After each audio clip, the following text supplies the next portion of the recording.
Mesdames et messieurs, bienvenue ici au Salon des Goûts et Terroirs, bienvenue à l'Arène Gourmande pour cette 4e journée de dégustation, de présentation, de démonstration. J'espère qu'on va passer un bon moment ensemble aujourd'hui. Bienvenue à vous également ici dans l'Arène Gourmande. Un petit appel. Non, c'est pas pour nous. On va... Ah oui, c'était pour nous. Hein. Hop là, pardon. Alors, je vais vous présenter le co-animateur de cette présentation, parce qu'on s'est dit, allez, c'est la première de la journée, Stéphane, il a besoin un peu d'aide. François, bien le bonjour.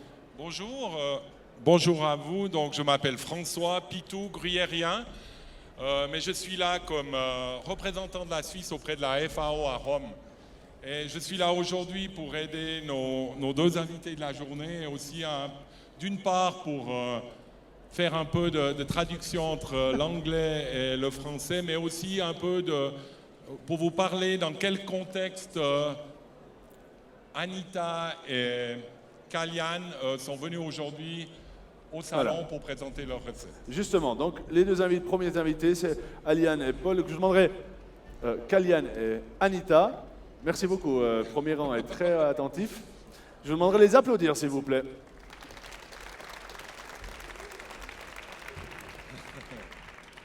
Donc aujourd'hui, on va commencer avec un dépaysement. On va s'en aller du côté du Himalaya, c'est juste? C'est juste. Hein? Avec la recette qu'ils nous ont amenée, c'est un kher de riz pourpre. Il faut que je me méfie là, parce que j'ai le premier rang qui me surveille. Je ne vais pas faire de bêtises ce matin. Et puis... Good afternoon, everybody. Bonsoir, mesdames et messieurs. It's really a pleasure to be here, and frankly, I didn't know this is what I was going to do. I thought, like at home, I would sit and cook in some corner. I didn't realize that there's going to be an audience. So, what I'm cooking here... Not too fast. Alors, elle vous souhaite la bienvenue. Elle est un petit peu étonnée quand on lui a dit qu'elle allait préparer son riz ici au salon. Elle ne pensait pas qu'elle allait devoir le préparer devant une audience comme vous. So I'm sorry, it's not it's a comfort food that I'm making. It's like a soul food. It's not a culinary skill or anything that is in it. So you may find it very boring because all that I'm going to do is to wait for this milk to thicken with the rice in it and then add the sugar. So it's like a rice pudding. In India, we call it kheer. Yeah, and as you know, India is very diverse. Non, Alors, ce qu'elle est en train de préparer pour vous aujourd'hui, c'est quelque chose de très simple. Ça ne va pas être une grande démonstration de cuisine. J'y viendrai un peu plus tard pour présenter le programme qui vise justement à promouvoir ce genre de produit qui a été développé avec Slow Food, donc c'est de la Slow Kitchen aujourd'hui. Donc c'est comme elle avait prévu, elle n'avait pas exactement prévu de se retrouver ici, elle a préparé quelque chose de très simple. C'est un pudding au riz qui s'appelle en indien un kheer. Bon, comme c'est une cuisson lente, ça va devoir cuire à peu près 1h30. Donc, comme on a le temps, on est tranquille. Non, c'est pas vrai, c'est pas vrai. So each state in India has its own version of kheer. Some people call it kheer, some people call it payasam. Some people call it various names. So the one that I'm doing today is from this mountain state called Manipur, and they call it Chak Hoi. Chak Hoi Amobi. So that state grows this black rice. The difference over here is the purple rice, and this is the rice that I'm using. And Ouh là là là là. Donc vous avez peut-être, certains d'entre vous ont compris. Alors c'est comme beaucoup de recettes, c'est une recette qu'on retrouve à peu près partout dans l'Inde et dans chaque région, ce plat a un nom différent. Je ne me suis pas rappelé des différents noms, mais ce qu'elle prépare aujourd'hui, c'est une recette locale avec un riz noir.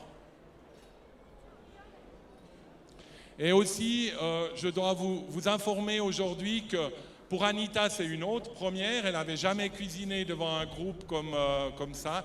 Mais c'est aussi la première fois qu'elle utilise une cuisinière à induction Donc elle doit un petit peu s'habituer avec la technologie. So this black rice that we are using, I brought that rice here as part of FAO's Mountain Partnership Program. We are all members of that, and we are trying to figure out whether some niche products that are available in our mountains could get valorized and get linked to marketplaces. So this is one of the products that we chose, and that's the Mountain Partnership logo. And we are trying to figure out whether, like Switzerland has done, whether we could make it like a global label so that people understand mountain ecosystems and the importance of mountain ecosystems and the beauty of people who live there. So,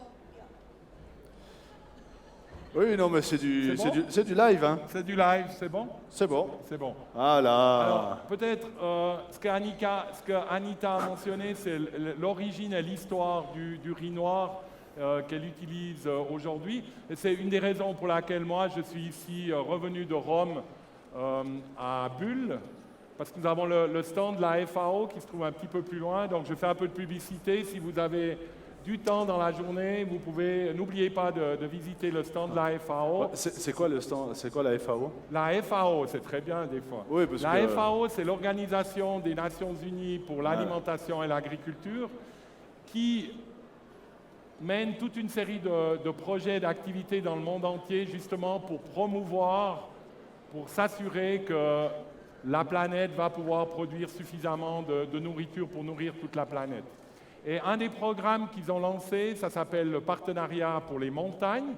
C'est un programme qui est soutenu en partie par la Suisse. Et le but, c'est justement de travailler avec les régions de montagne qui sont souvent un petit peu oubliées. Ici, on est dans une région de montagne, mais historiquement, même en Suisse, les régions de montagne sont un petit peu des régions périphériques oubliées. Et au niveau de la planète, c'est la même chose. Alors, comment on peut aider les régions de montagne? Une approche qui a été développée, c'est justement de développer des produits ou un système pour différencier les produits qui viennent de la montagne. Et on a développé un système de différenciation qui s'appelle le produit Partenariat Montagne. Et le riz noir qu'Anita utilise aujourd'hui est justement un produit qui a obtenu ce label de produit Partenariat Montagne en Inde. Alors, juste pour rebondir, ça ne veut pas dire que Bulle, la région de Bulle a été oubliée, hein. Voilà. C'est très bien. Je C'est rebondis. justement pour ça qu'on est là. Ouais, parce que Peut-être se juste méfier, hein. une définition de la montagne, parce qu'on parle beaucoup de qu'est-ce que c'est que la montagne. Alors pour l'ONU, la définition de la montagne, elle change de continent en continent. Mais en général, pour l'ONU, la montagne commence au-dessus de 700 mètres. Donc à Bulle, Ah ouais. on est à Bulle, on est à quelle altitude? en montagne. On est en montagne, hein, voilà. Voilà. On est à combien?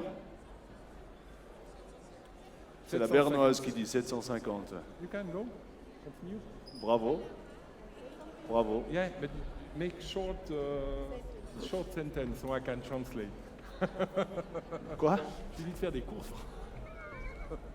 Ah, mais c'est les invités, hein. Ils ont So- tant de paroles qu'ils veulent. this purple rice that we are using, actually, long ago it was also called the forbidden rice because I think the royalty. Alors le riz pourpre qu'elle utilise aujourd'hui était appelé autrefois le riz interdit. Pourquoi interdit? Pourquoi? Because I think the royalty in China realized the food value of this rice and they figured that they wanted to keep it all only for themselves and the commoner should not eat it. That's Alors- why if you go- Les empereurs en Chine ont réalisé que ce riz était tellement délicieux et tellement bon qu'ils voulaient se le garder pour eux, donc ils ont interdit que les autres l'utilisent. Yeah, so in recent times, I think everybody has realized the food value of this rice and it's coming back into marketplace. Alors, plus récemment, les gens ont reconnu la valeur de ce riz pourpre, c'est pour ça qu'il apparaît de nouveau sur les marchés.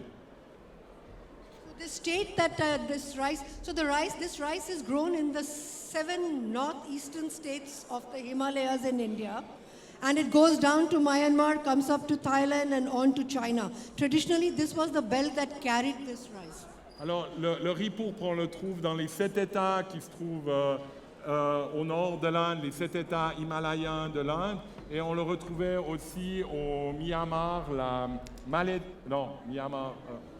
Birmanie et la Thaïlande. Merci le premier rang.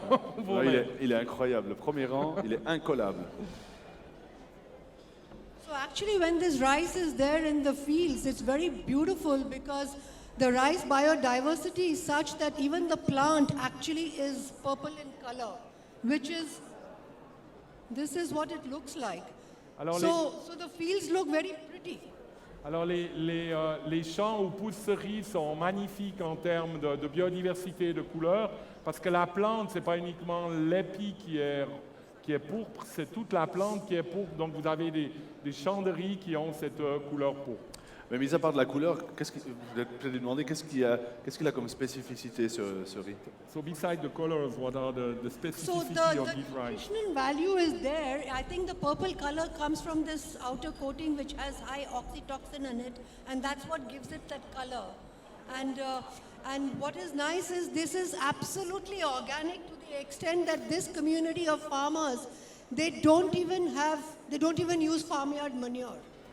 Alors pour répondre à la question, Stéphane. Pour répondre à la question de Stéphane, on coupera au montage, t'inquiète pas. La couleur du riz pourpre est due à la présence d'antitoxines, et c'est ce qui donne la valeur spéciale de ce riz. Et ce riz est cultivé dans la région d'où il vient de manière totalement organique, puisqu'on n'utilise même pas de fumier ou le purin des animaux, donc uniquement en culture pure. So, I mean, we were quite shocked when we realized that because most farmers would have this animal husbandry and farming together. But this community has no cows, no buffaloes, nothing. So it's actually very traditional permaculture in a way. Because what they do is they plow the rice, the roots and the stalks back in the field, and that's what the whole manure is. Alors le riz... T'as un micro, hein, si jamais. Merci. Si tu veux un son stéréo, peut-être. J'ai non plus pas l'habitude de faire ce genre de choses. Alors, le riz, la communauté qui produit ce riz, traditionnellement dans ces communautés, vous avez des fermiers qui ont à la fois des champs de riz et des animaux comme des buffles, et ils utilisent justement le fumier de buffle comme engrais pour les champs de riz. Mais cette communauté n'a pas du tout de buffle. Elle produit simplement du riz. Et qu'est-ce qui permet de fournir l'humus, la base nutritive pour la culture suivante? Simplement, c'est qu'ils labourent les champs de riz et ils remettent le reste de la plante dans le sol. Et c'est ça qui sert de nutriments pour la culture du riz. So this purple rice, what communities do is they don't eat it like every day. This is used for festivities. So whenever there's a wedding or some particular festival or something, that's when they would use this. I presume because Alors, ce riz n'est pas utilisé tous les jours par ces communautés. C'est vraiment un riz de fête pour les occasions spéciales. Alors, si vous avez un mariage ou bien un festival, ou alors une visite au salon Goût et Terroir. On est chanceux alors. Vous êtes chanceux. Voilà. I always said also for festivities like you being here in the salon Goût et Terroir. Avec quoi est-ce qu'ils cuisinent le riz Enfin, pas avec quoi, qu'on se comprenne. Hein. Oui, quel accompagnement. Exactement. Et what are today you are preparing a pudding. What are the other type of way to prepare these rice? Yeah, you could also just steam this rice like we do at home for daily use, and it's good with either a stir-fry vegetable or a pork dish or something like that. Some people, I think some Thai restaurants use that Thai curry with this purple rice on the side. Il peut être utilisé aussi comme un riz normal. Et en accompagnement, vous avez des plats à base de lentilles, hein, comme vous aurez quelques images aussi sur notre stand de l'Organisation des Nations Unies pour l'alimentation et l'agriculture, ou bien accompagné de plats de viande. Donc ça peut aussi être utilisé comme un riz normal. Okay. This rice has not gone through any mill either. This is hand pounded. I just didn't realize we should have got some pictures of the community along, and we could have flashed it for you. So this area of India, they have a lot of bamboo. So they make a little vessel out of bamboo, and the woman actually just like traditionally we would do, they still do that, and they thresh the rice out. Okay. You explain how they Elle était longue la phrase. You Hein. explain how they prepare the rice. So. No, Transpirez, François. là. how they mill the rice. How they mill the rice. Voilà. Alors, pour préparer le riz, The threshing of hein, the threshing of the rice. hein, l'aide de cuisine arrive pour vérifier que la cuisinière travaille bien. It's okay? Okay. Dans cette région, c'est une région où il y a beaucoup de bambous qui poussent, et pour préparer le riz, donc pour séparer la coque du riz, ils utilisent un système de pilons avec dans des tubes de bambou. Ils traitent le riz de cette manière-là pour séparer le grain de l'enveloppe. Donc là, elle l'a cuit dans du lait. Hein. Maybe you can explain how you prepare, because you started before they arrived. So Yeah. the first step of the preparation. So what I've done is, this is very simple. I've just taken 2 liters of full cream milk. I've taken a cup like this of this rice and equal amount of sugar, which I'll put little later, otherwise the milk tends to burn. Then you kind of just cook it slowly. Non, c'est bon. I have the Alors, ce qu'elle a préparé, c'est un riz qui demande quand même un certain temps de cuisson, donc c'est pour ça qu'elle a commencé la cuisson avant que vous arriviez. Alors, simplement, elle a pris une tasse de riz pourpre et elle le cuit dans 2 litres de lait, en mélangeant continuellement pour éviter que le lait colle à la base de la casserole. Et ensuite, et un peu plus tard, elle va ajouter le sucre. C'est assez drôle, hein, comme ce matin. Alors, avant, on parlait de l'induction, Ouais. mais on a aussi eu pour prendre des mesures, c'était pas tout à fait la même Voilà, chose. Hein. ouais. On était un peu embêtés pendant Juste, quelques secondes. Voilà. Pendant quelques secondes. Tout à fait. Et c'est tout à fait ce qui montre aussi la diversité au niveau culturel. Il y a des questions qu'on ne se pose pas ou qu'on oublie de se poser, mais c'est clair, en Inde, on n'utilise pas le même système de mesure. You are still using the cup, the English system of measuring. Yeah, this is the English. Ouais, ils utilisent toujours le système anglais de Ouais. mesure avec les tasses. Nous, on a un système gruyérien, ça marche très bien. Il y a aussi, there is also the local system, which is called the system of Gruyère. Local system is use your hand. Voilà. Avec la main. Voilà. C'est le système. I tried this at home before I came here, and because I had to tell you what I use, so I measured it on a cup. I wouldn't do that at home. I would just pick it up and put it in. Si vous avez une Hope for the ouais, best. pardon. Si Alors vous avez- voyez qu'il y a beaucoup de similitudes entre le système gruyérien et le système indien. Vous rajoutez simplement ce que vous savez est nécessaire pour faire la cuisson. C'est parfait. On découvre plein de choses. L'autre jour, des cuisiniers qui parlaient, qui mesuraient le vin, Ouais. pas en décis ou en centilitres, etc. Ils étaient au poids. So Ils mesuraient le vin au poids. Je dis, c'est assez pratique quand tu vas à l'apéro. J'aimerais 1 kilo de blanc, s'il te plaît. He said the other day, some of the cooks were measuring the wine not in terms of quantity, but by the weight. So he said it's not very practical if you go to a bar and you ask, I want 1 kilo of wine. Je pense qu'ils friment un peu parce qu'ils parlent mieux l'anglais que moi. quand même. Non, je pense pas. Si vous avez des questions dans le public, n'hésitez pas. Je tâcherai de la traduire en anglais. Enfin, François. Ouais. Et puis également sur Internet, si vous nous suivez, n'hésitez pas à poser vos questions, notamment sur Facebook.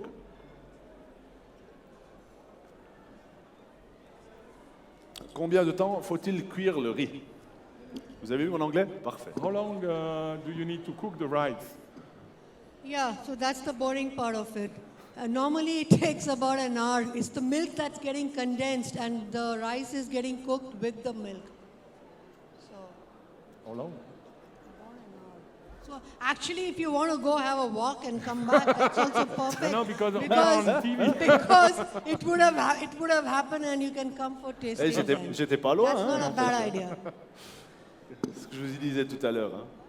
Alors peut-être juste, je vais quand même utiliser l'occasion pour vous présenter très brièvement ce programme des produits montagne. Parce que je crois que c'est quelque chose d'important, c'est aussi quelque chose d'important dans la région. Ici, dans le salon, vous avez les AOP.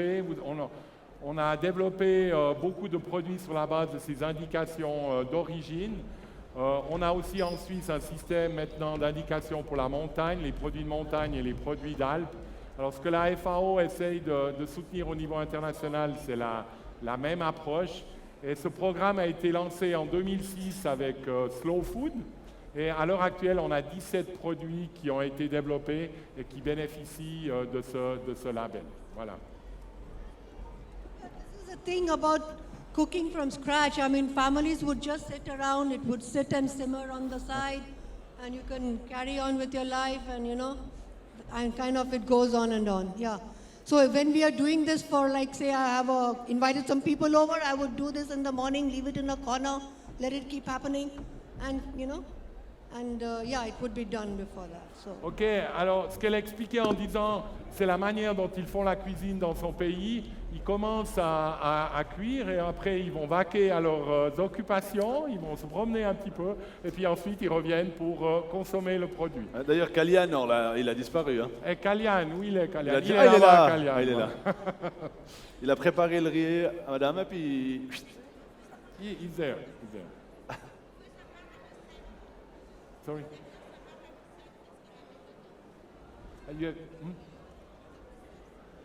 La recette?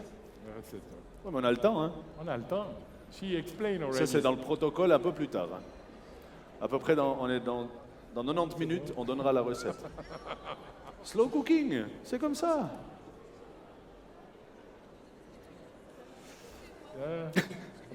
Je vous excuse. François, attention, c'est pour toi. Là, tu vas passer sur le grill. Le slow food.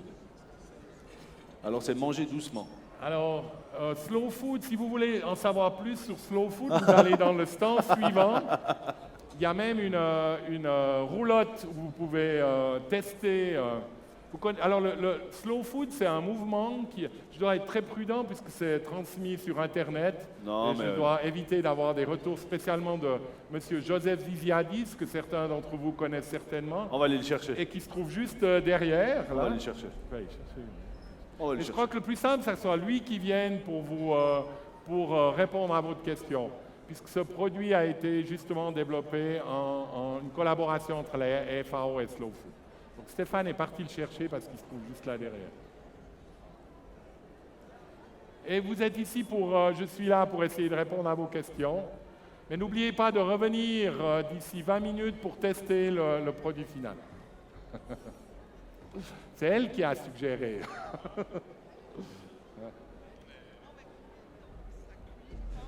C'est magique le direct. Quand on fait du direct, c'est magique. Ouais. How much time is if you cook it normally? How much time do you cook it? It's like a regular rice or it takes longer than a regular? On finit une traduction. Hein. C'est plus long qu'un riz normal, 1 heure. Hein, ouais.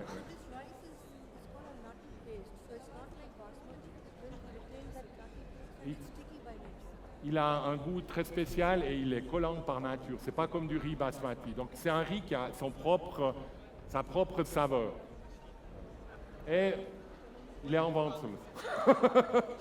Alors, on peut applaudir Joseph Ziziadis qui nous rejoint en direct.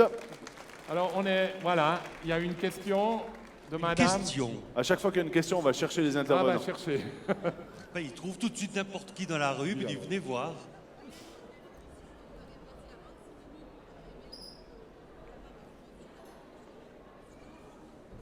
Qu'est-ce que c'est slow food? Oh, mais c'est pas compliqué, c'est des gens qui mangent très très très lentement. Non, soyons sérieux. C'est un mouvement international qui a été créé il y a plus de 30 ans. Départ en Italie, c'était une manifestation contre le premier McDo à Rome. Et puis le mouvement est né ainsi, un peu comme sous forme de blague au départ, en disant mais vous êtes qui vous? Les gens disent bah on est les slow food. Puis finalement, c'est devenu un mouvement international qui aujourd'hui dans toute la planète, il est dans 160 pays dans le monde, on est 100 000 membres, on est 3700 membres en Suisse. Alors on est des gens au fond qui essayons de promouvoir dans la vie de tous les jours le contact direct avec les producteurs, la défense de la biodiversité culinaire, le fait que l'on fait la cuisine soi-même et qu'on arrête toujours de manger n'importe quoi de l'industrie agroalimentaire. Bref, on est un mouvement citoyen qui veut préserver l'avenir de la planète au niveau de l'alimentation. Et puis à part ça, on aime manger, bien sûr. Parfait. Il n'y a plus de journalistes. Ah non, Alors, je disais justement que le programme produit du partenariat montagne est un programme conjoint entre l'Organisation des Nations Unies pour l'agriculture et l'alimentation et Slow Food.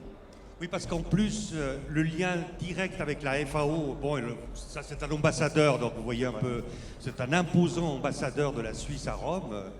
Il a l'air de rien, mais il est très très important pour la politique suisse au niveau de la FAO.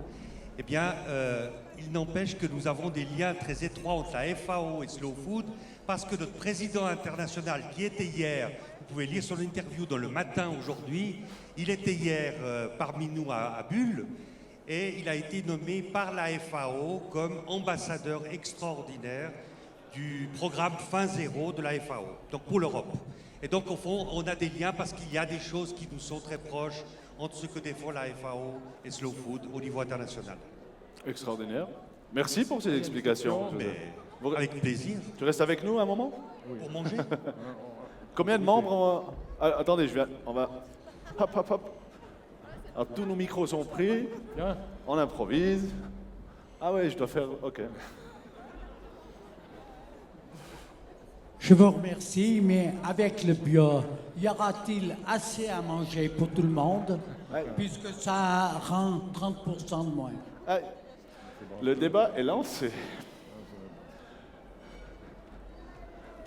C'est intéressant, donc nous avons un riz bio qui est ici. Après, on viendra à la question suivante. Oui. Nous avons un riz bio ici et la question, elle est tout à fait d'actualité. D'ailleurs, il y a une publication récente dans un journal scientifique international de renom qui s'appelle Nature, qui a justement essayé de répondre à cette question. Alors la réponse, elle est ni oui ni non. La réponse, elle est ça dépend ce qu'on va manger demain. Beaucoup. C'est ça le défi. Si la planète se met à manger des produits d'origine animale en quantité où nous les mangeons nous, le bio ne va pas réussir à nourrir la planète. Mais si nous allons vers un régime qui est un régime peut-être plus basé sur les produits d'origine végétale, il y a peut-être un peu plus de chance. Donc, moi, ce que je dirais, mais ça c'est ma vision personnelle, la question elle est très bien, il n'y a pas une réponse à ce problème-là, il n'y a pas une réponse, il y a des réponses. Et il y a le bio et il y a d'autres solutions. Je ne crois pas qu'on va tout résoudre avec un système de production. J'arrive. Oui, mais avec le père, que M. Zidadis connaît très bien, c'est merveilleux, c'était l'entre-deux en somme. On ménageait tout le monde. Le paysan avait quand même des récoltes en traitant le minimum. Vous êtes certainement d'accord. Je vais répondre à la production intégrée. T'as bien fait de venir, hein, Joseph? J'ai pas compris. T'as bien fait de venir. Ben oui, parce qu'il y a des questions. Voilà, voilà, le débat est lancé. C'est-à-dire que la question du bio, c'est encore autre chose que la question du saisonnier et du local. Parce que finalement, l'assiette de demain, parce que c'est ça au fond, est-ce que nos enfants vont manger la même assiette que celle que nous avons aujourd'hui? Si nous mangeons comme les Américains, de toute façon, il nous faut 3 planètes. C'est pas possible. Donc de toute façon, il va falloir, quelle que soit son orientation au niveau de la nourriture, qu'on soit vegan ou pas vegan, toutes ces questions-là, de toute façon, à moins qu'on tienne à ce que les 2 tiers de la planète ne mangent pas comme nous et qu'il n'y ait pas d'égalité entre les hommes et les femmes de cette planète, ce qui pour moi est indéfendable, il va falloir que, aussi bien au sud ou au nord, on puisse tous manger, si on est 10 milliards sur cette planète, eh bien l'important c'est que notre assiette, elle va changer. C'est pas possible qu'on mange de la viande tous les jours et si on est 10 milliards sur la planète. C'est pas possible. Par contre, moi qui suis un mangeur de viande, encore, et que j'adore ça, j'espère pouvoir le vivre encore longtemps, mais pour cela, c'est vrai que la réduction de la viande au quotidien avec une viande de qualité, du producteur que l'on connaît, et non pas venu de n'importe où sans connaître les filières, eh bien ça sera possible, certainement 1 à 2 fois par semaine, maximum, tout en mettant plus de légumineuses dans son assiette au quotidien, plus de légumes, moins de poissons qui viennent de poissons qui vont disparaître. Bref, notre assiette peut se remodeler et il y a une possibilité de continuer à avoir du plaisir du goût en ayant des partenaires de la terre nourricière, des agriculteurs de proximité qui font un travail magnifique. La question du bio ou du pas bio, c'est encore une autre question. Aujourd'hui, c'est clair que petit à petit, on devra avoir de moins en moins d'intrants chimiques, c'est sûr. Alors la reconversion va se faire aussi tranquillement parce que dans la nourriture, on ne peut pas changer du jour au lendemain. Il faut prendre du temps, soi-même et avec les autres. Donc, de la viande 1 à 2 fois par semaine chez soi. Après, vous allez chez les amis. Il a le sens. Désolé. Non, je voulais savoir pour le traitement. Un peu plus près le micro. En fait, je voulais savoir pour les maladies. Comment ils traitent bio des produits chimiques ou des produits des auxiliaires Alors, au niveau des maladies, Comment ils traitent avec les produits chimiques ou naturels ou... Comment ils font les traitements dans la production bio?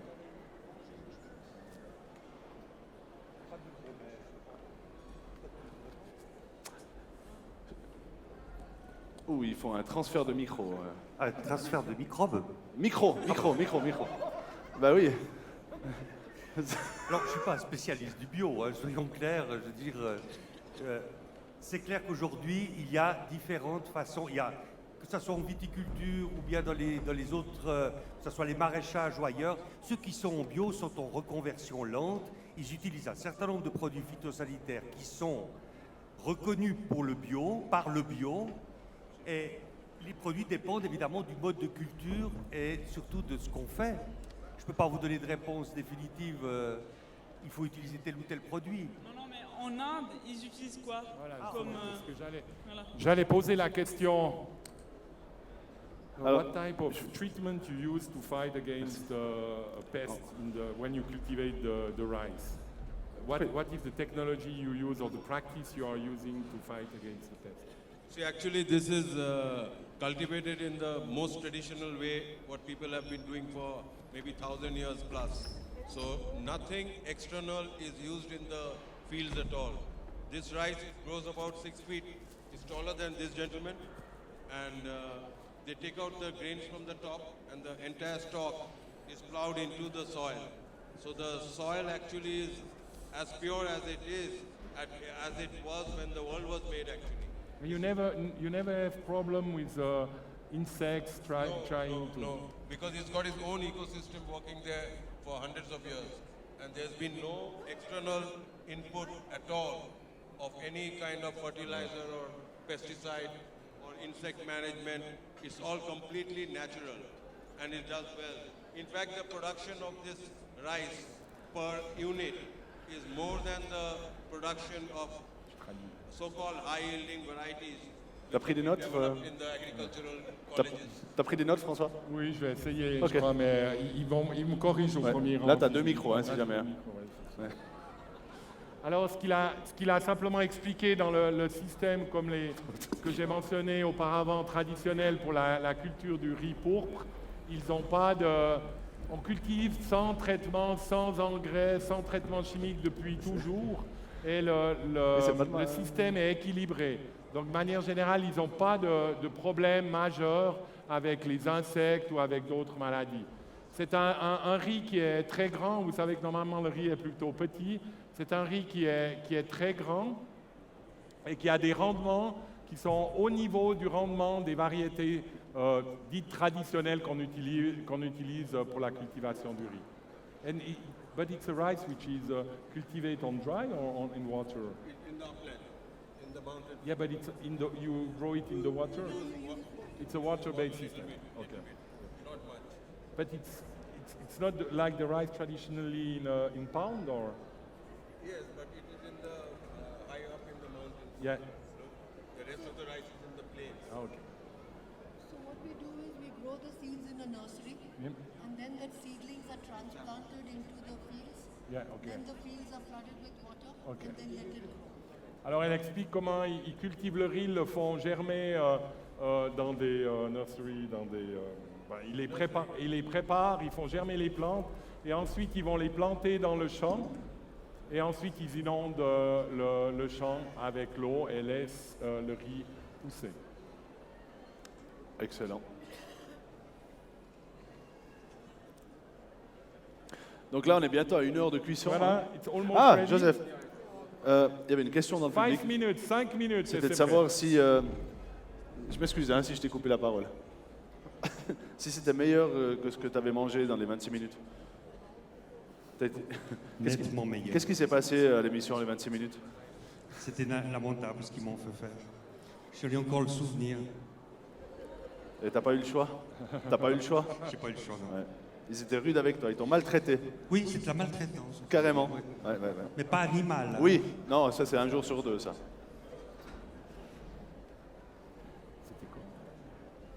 Donc pas la maltraitance, hein, Eh. c'est une blague d'avant, d'il y a une demi-heure.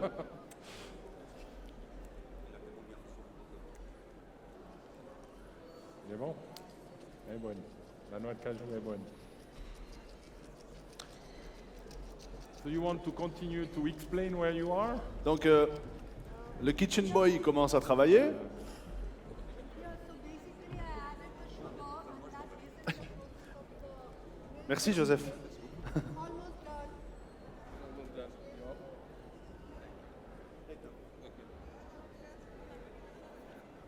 Ça gicle. Yeah? Very useful. Ok. Moi, une toute petite laisse. Donc ça c'est un moulin. Hop là. C'est excellent. We just found it here. We bought it here in Switzerland. Fabrication Swiss made. Donc ce qu'elle a fait, c'est qu'elle a... Ok. vous le voyez, Qui ce c'est qu'elle qui a rit fait, mon c'est qu'elle a anglais? ajouté le sucre et maintenant elle est en train de le faire bouillir, tourner en Alors une pâte. le premier rang, alors il est hyper attentif, mais alors il anticipe même ce qu'on doit dire. Hein. Vous Non, avez- j'ai traduit ce qu'elle a dit. Oui, oui, non, mais je suis sur un autre. On est sur 2 fronts en même temps, François. Donc c'est un moulin qu'on peut acheter ici, juste en dessus. Yes, I can open this. Thank you. Non, mais j'ai l'air de rien savoir. Put this stuff inside here. Yes. Mais là, on peut mettre ce qu'on veut dedans. Hein. C'est un moulin à pouce. Oui, c'est un moulin à pouce. Tu utilises le pouce. C'est un moulin à pouce. Et ça, c'est quoi exactement? Si tu peux peut-être... Ouais. Can you explain the spice you have here, the meat? the spice? Cardamom. Combo garnished with some cardamom, powdered cardamom, and a little bit of cashews, which has got over fried now. You could just fry it, roast it, whatever. That's it. It's only cardamom. It's only You can taste it. So c'est simplement de la... the small cardamom, not that black big, the green small cardamom. C'est seulement de la cardamome verte petite, mais elle est moulue au dernier moment. Donc pas acheter moulue, il faut la prendre en graines et la moudre au dernier moment. Yeah, C'est ça sure. qui est important. All. In the... Ah, mais t'as pris un petit bout. All. Toi, t'en as pris un, tu rigoles? Ok. Ouais, c'est des graines. Yeah. C'est comment?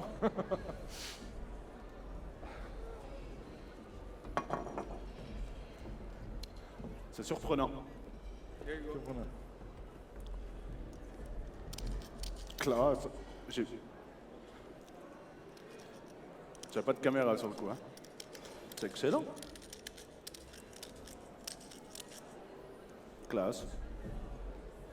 So, T'as déjà goûté? Tu connais ça? ouais, la cardamome, je connais. Oui, oui, oui. Ici, c'est inside. Ouais, mais vous prenez des petits bouts. Hein. Moi, j'ai dû manger le truc entier. Hein. C'est bon? Tu connais la cardamome? Maintenant, je connais, ouais. Tu connaissais pas? Non. Le riz, la cardamome, non? Oh, moi, je suis un Suisse allemand, tu sais. Faut pas tout connaître. Hein. So it's done. Almost done. Comme ils disent, almost done. Almost done. Yes, of course.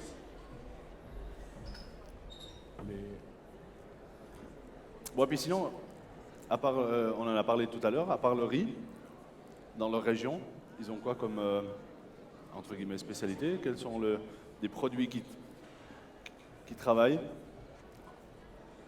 Ah, ça s'active, hein? Il y a le kitchen boy qui commence à stresser.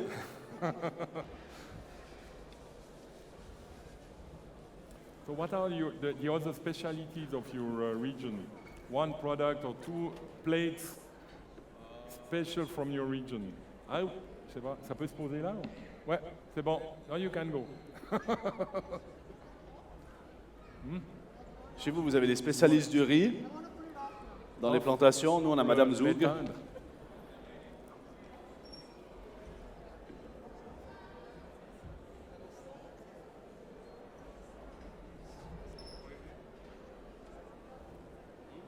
Là, on est au moment critique. Il ne faut pas déranger.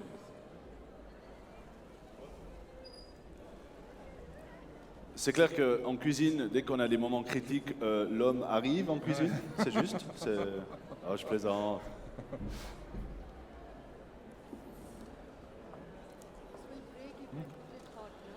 Yeah. C'est bon? Il ne va pas... Le plat.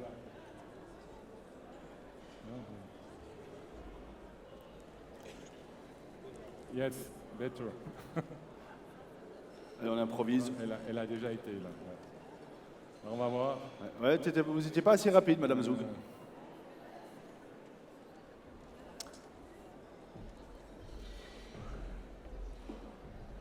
Voilà. Alors, je te présente ma brigade. C'est pas mal, hein? La brigade. Ma brigade. Pendant 5 jours, c'est ma brigade. Non, magnifique. Classe, hein? Ah, hein. Elles sont au top. Hein. Elles font face à toutes les situations. Toutes les situations. C'est sympa, ça ressemble un peu à un bircher. Hein, un bircher chaud avec du riz. Non, je fais une blague. Hein. Je fais une blague. Hein. Le premier rang, s'il vous plaît, je faisais une blague.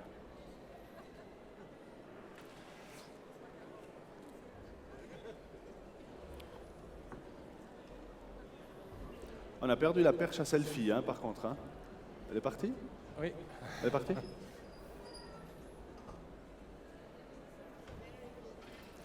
Donc les noix qui sont un peu trop grillées, enfin les amandes un peu trop grillées, c'est pas de ma faute si jamais. Yeah.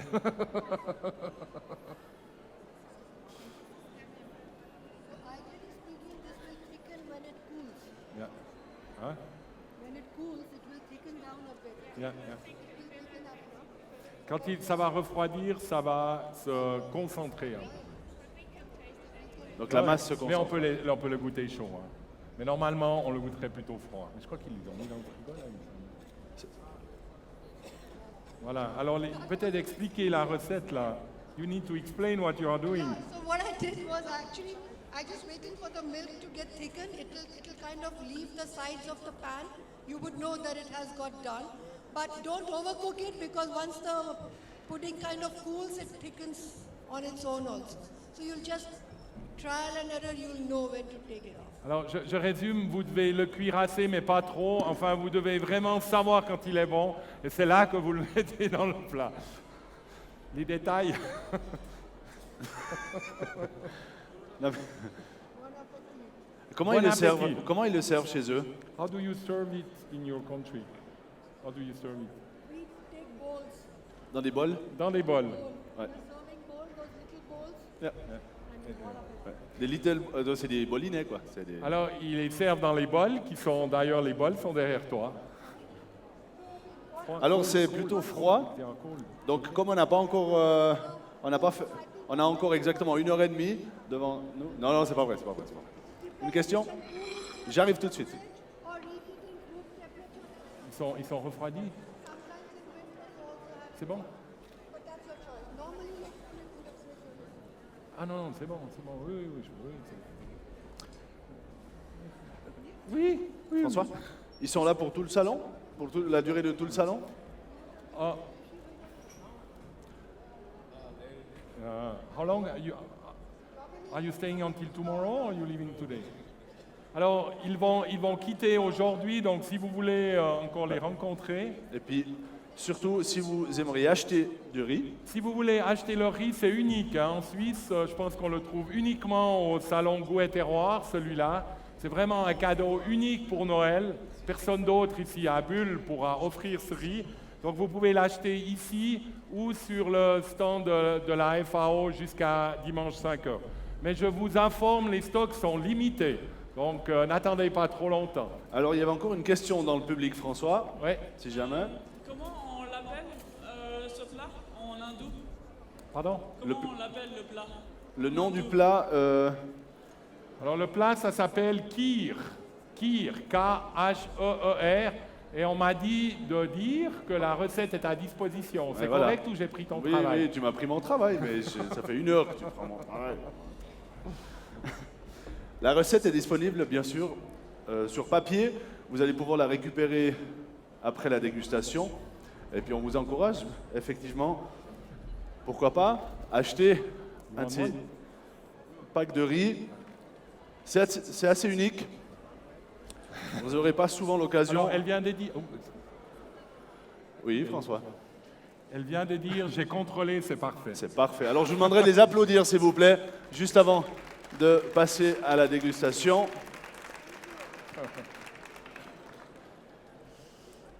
N'hésitez pas également à aller visiter leur site internet grossrootsindia.com. Vous aurez les informations sur les feuilles de la recette. Merci François pour ton coup de main. C'était un plaisir. Tu reviens tout à l'heure 14h30, hein, on fait quelque chose. Mais là, ce sera... hein? Là, on fera en suisse C'était une allemand. expérience, On ouais, fera en suisse allemand. Ouais, ouais. Bon. On aurait pu essayer l'Indie aussi. on aurait pu. On aurait pu, ouais.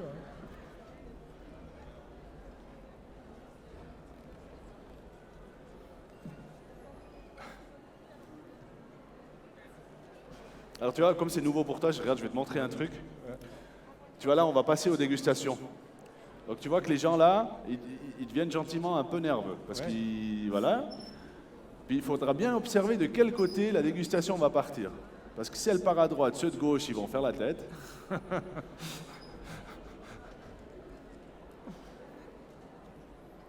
En général, le premier rang, s'ils ne sont pas servis en premier, ils font la tête parce qu'ils croient que le premier rang, il est servi en premier. Tu vois, c'est très particulier. Ah ouais. C'est comme partout, quoi. Devant, t'as les riches, derrière les pauvres.